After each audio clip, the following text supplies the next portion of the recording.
signs, keeping secrets in my head, or any space you can find. Glad to see that I can help make your life a bit easier. Feeling like you never could have got I felt. You need to think about your behavior.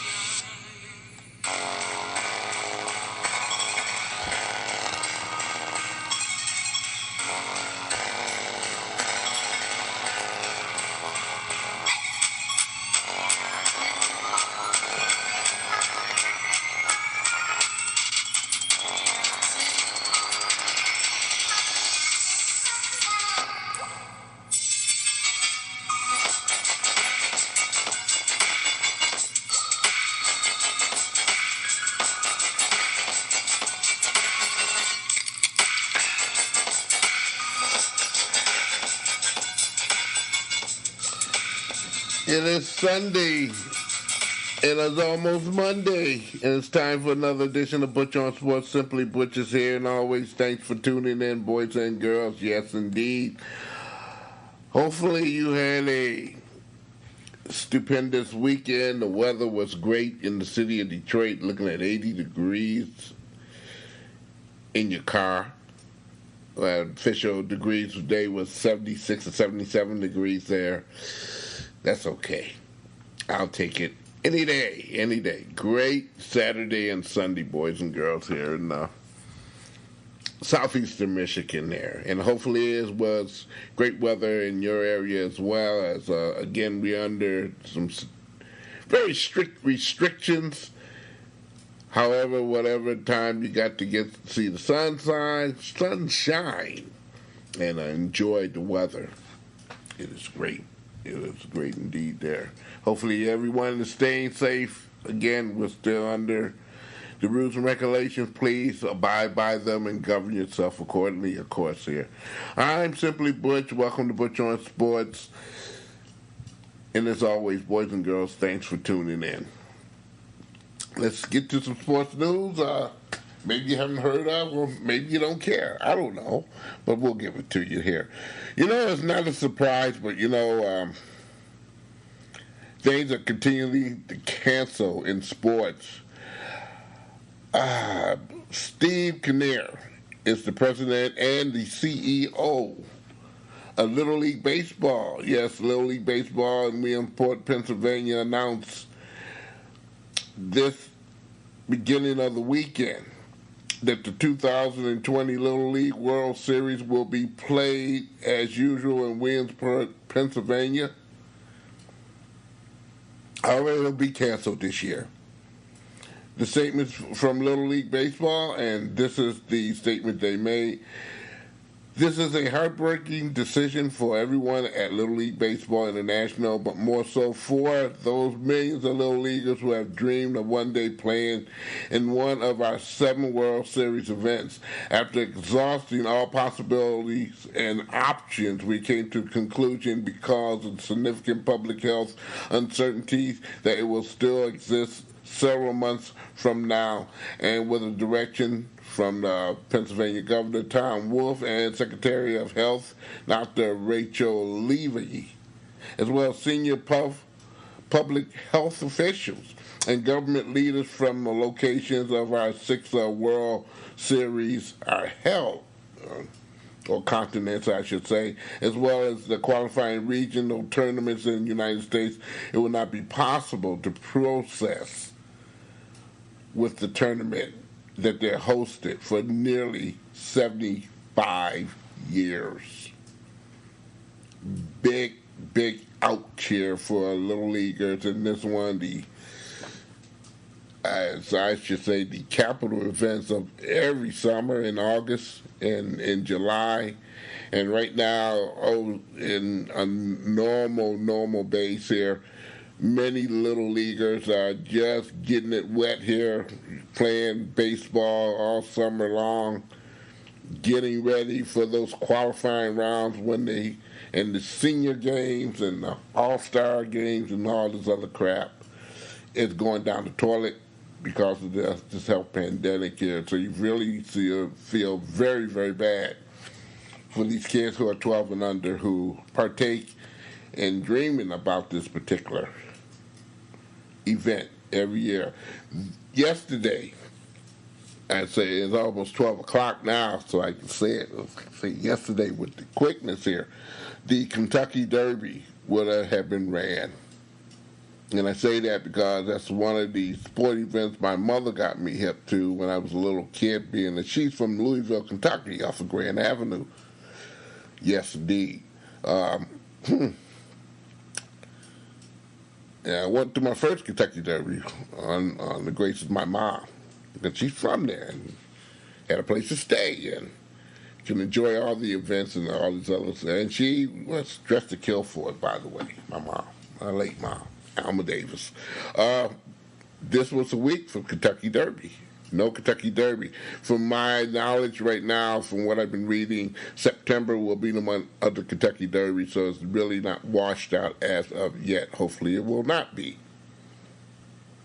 However, you're going to get ready for a lot of great NASCAR racing on your television sets in May, the second half of May, by the way, here.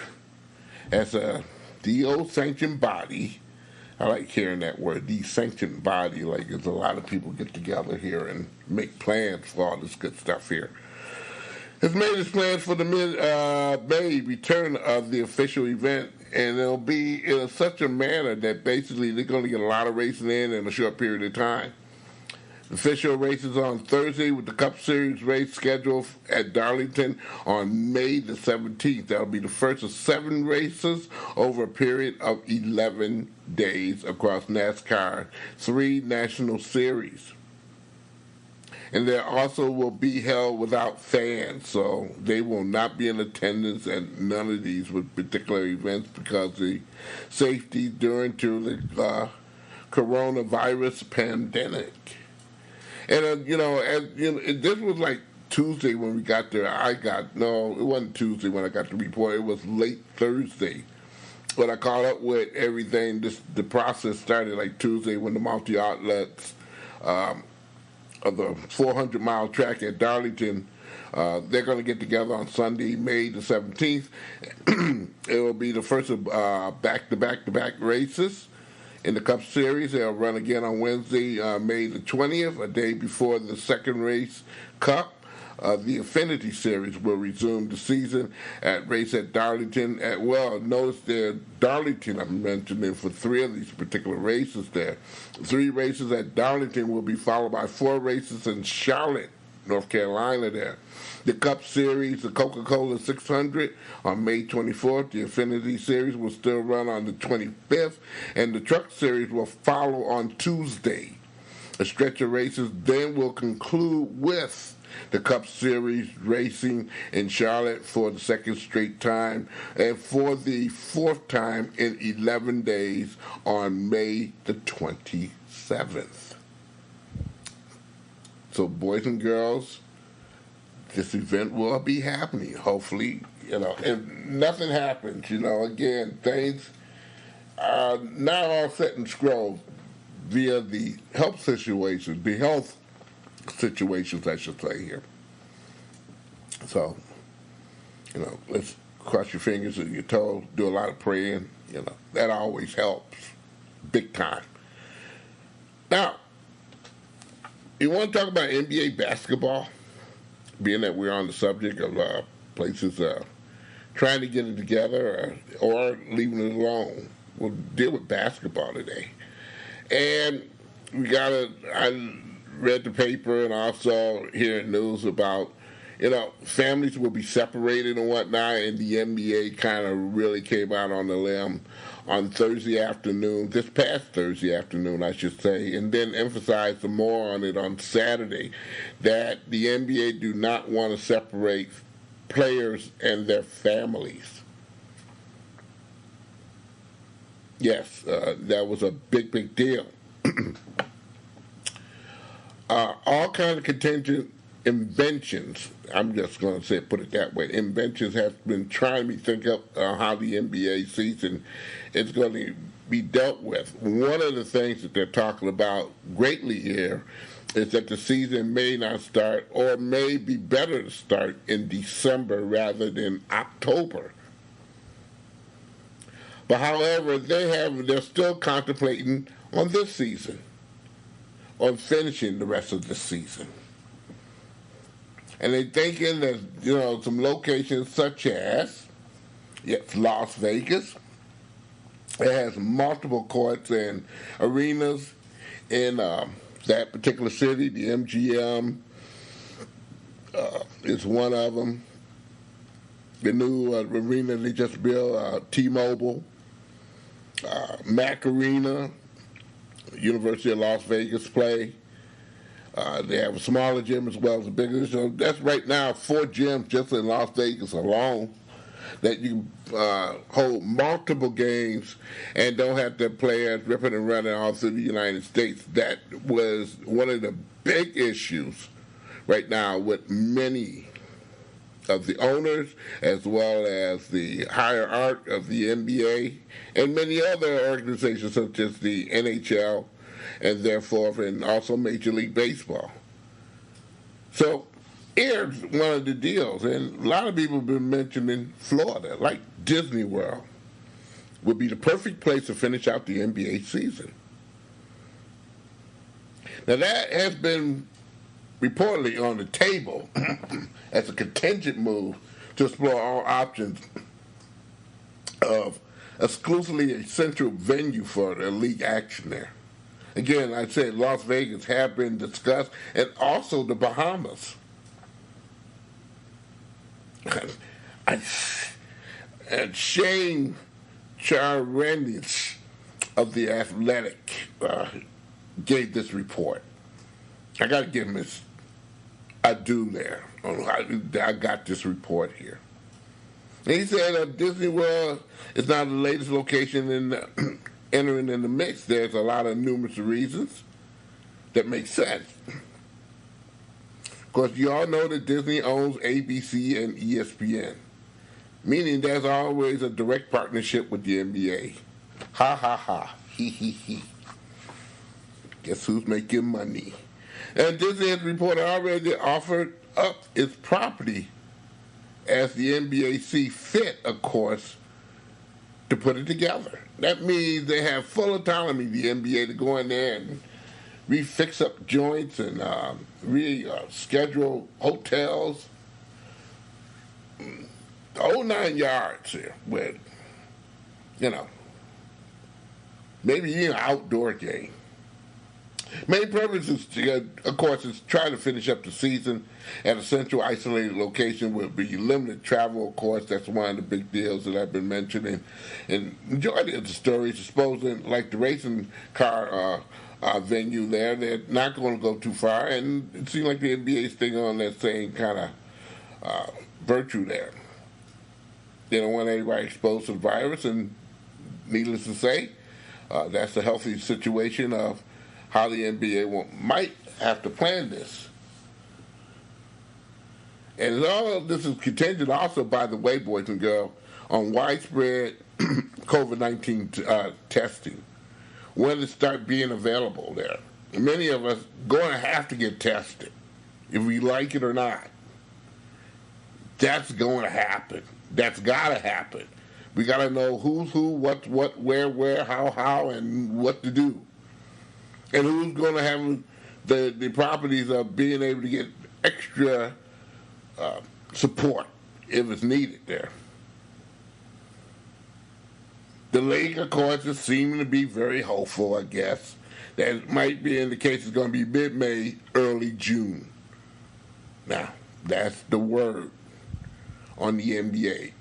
NHL, again, there's only thing we get from them is, yes, indeed, that league is thinking about starting in December. We haven't heard anything about the contingent games, how they want to make up, or maybe a big tournament or something this summer. They decide the Stanley Cup winner. You haven't heard anything. There's a lot of arrangements got to be made for that. Okay? And a location for that. Excuse me, boys and girls. So, think about it.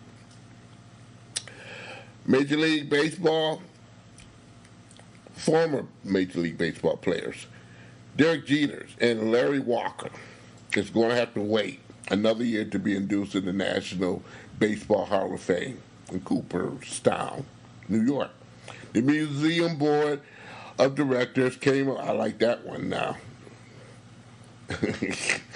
The board of directors came into a surprising decision to postpone the induction ceremony scheduled for this summer until July 21st of 2021 because of coronavirus pandemic, of course, there. In addition to Jeters and Walker, the late Marvin Miller, he was an executive in Major League Baseball. His main fame was he was a union man who a lot of things, especially when the Kurt Flood situation about one who did stand toe-to-toe with Major League Baseball. And as free agent goes these days, that was the beginning of free agent the way we see it now there. And Ted Simmons will also be enshrined in the Cooperstown Hall of Fame next year. Okay, we got that out of the way.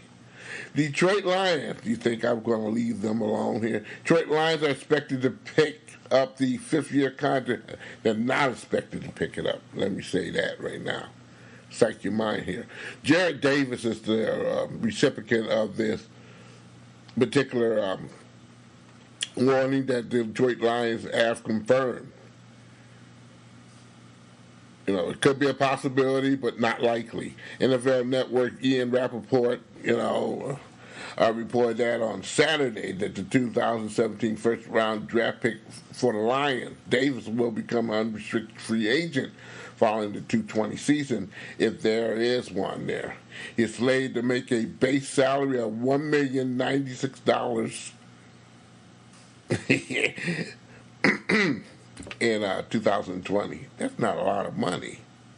So he's due, if he has a good season, a whole heck of a lot of money. The fifth-year option would approximately give him $10 million. And if he don't have a good season, nowhere in Winn-Dixie that the Lions are going to pay $10 million to have him around for 5 years. Davis is only 25 years old. He recorded 63 tackles, 2 sacks in 2019-20. Okay, 2 sacks. He served as a team captain, but he stayed hurt a lot of times. He missed the first 2 contests as the season last year because of high ankle sprain, and the final 3 games with another ankle injury there.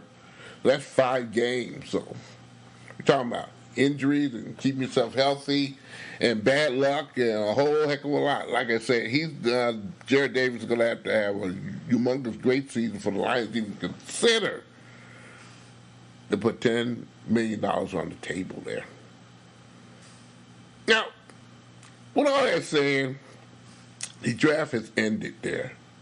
And when we talk about the NFL draft from various different things there and the backgrounds, and one thing generally they all have in common is this: they get their experience playing high school football.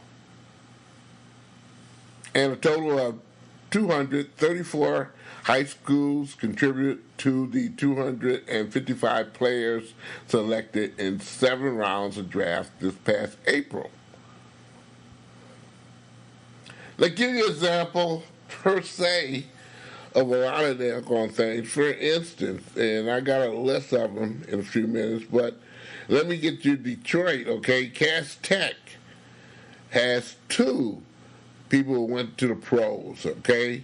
Michael Onwenu, he went to New England, and Donovan's Peoples-Jones went to Cleveland. De La Salle High School in Warren, Michigan has 2. Devin Asiasi, he went to New England, and Michael Danna went to Kansas City. Harrison High School in Farmington Hills got 2 this year going to the NFL.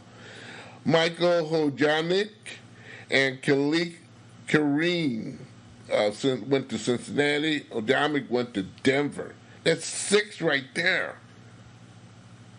But wait, there's more in this particular conversation there.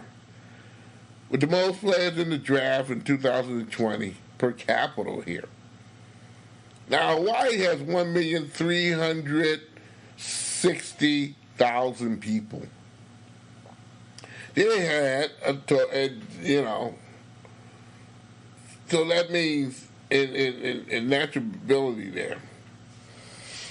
In natural, there's one player per 340,000 people per player. Hawaii had a total of 4 players going to the NFL. 4. Now, per capita here for Louisiana had 12 players come out that state. Louisiana has 4,500,000 people. 12. And in language there, one NFL player per 377,000 people. Mississippi had 7.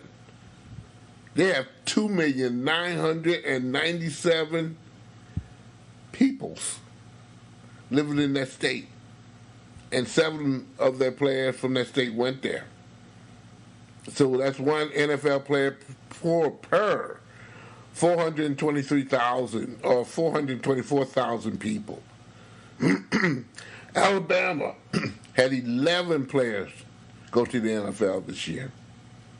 They have 4,779,000, or let's say 780,000 people in this state. They had 11. So that's one NFL player per 434,000 people. Georgia had 21 NFL players go to the NFL this year, the state of Georgia. Georgia has a total of 9,687,000 people. So that's one NFL player per 461,000 people. Think about it. How big is Georgia? And all in all, you want to wrap this up here. In the United States have a total of 308,745,000, or let's say 46,000 people. 253 NFL players were selected. So that's one NFL player per 1,220,000 people. You have an opportunity, boys and girls, if you want to make the NFL, that is the odds. 1 per 1.25 million people. Enough with the math. So, boys and girls, what did you get out of the subject today? So, it's best to get a good education. I think it's a moral of the story. Because if you don't make it in sports, you can also make it in other things. And as you see, boys and girls, there's a lot of hobbies and activities and careers you can partake. Think about it. You got nothing else to do. You got to have a backup.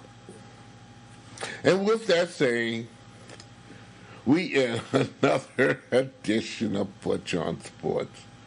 I sound like Mr. Magoo here now.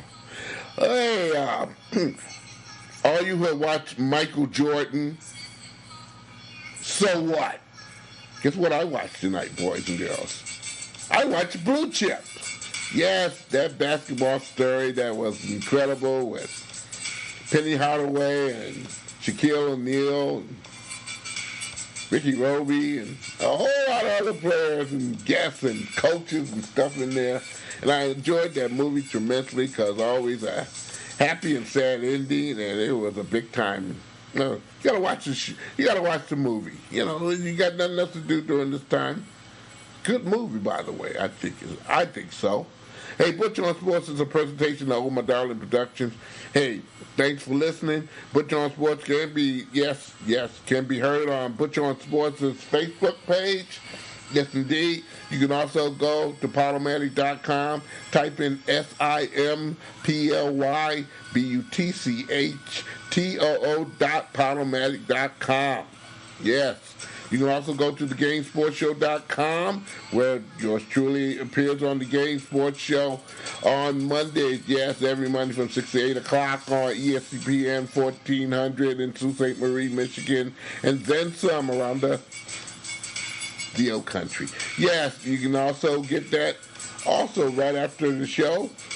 You can hear that. We always got the podcast version of it. You can hear that one. And also go to the GameSportsShow.podbean.com, where you get that particular show. Here, Dave McKay, Scott Nason, and the crew, myself included there, E.J. Russell. Hey, some heck of a good shows on there. Okay, so hey, don't scramble away here. Have a great week. Well, hopefully Wednesday or Thursday, boys and girls, we'll do this again.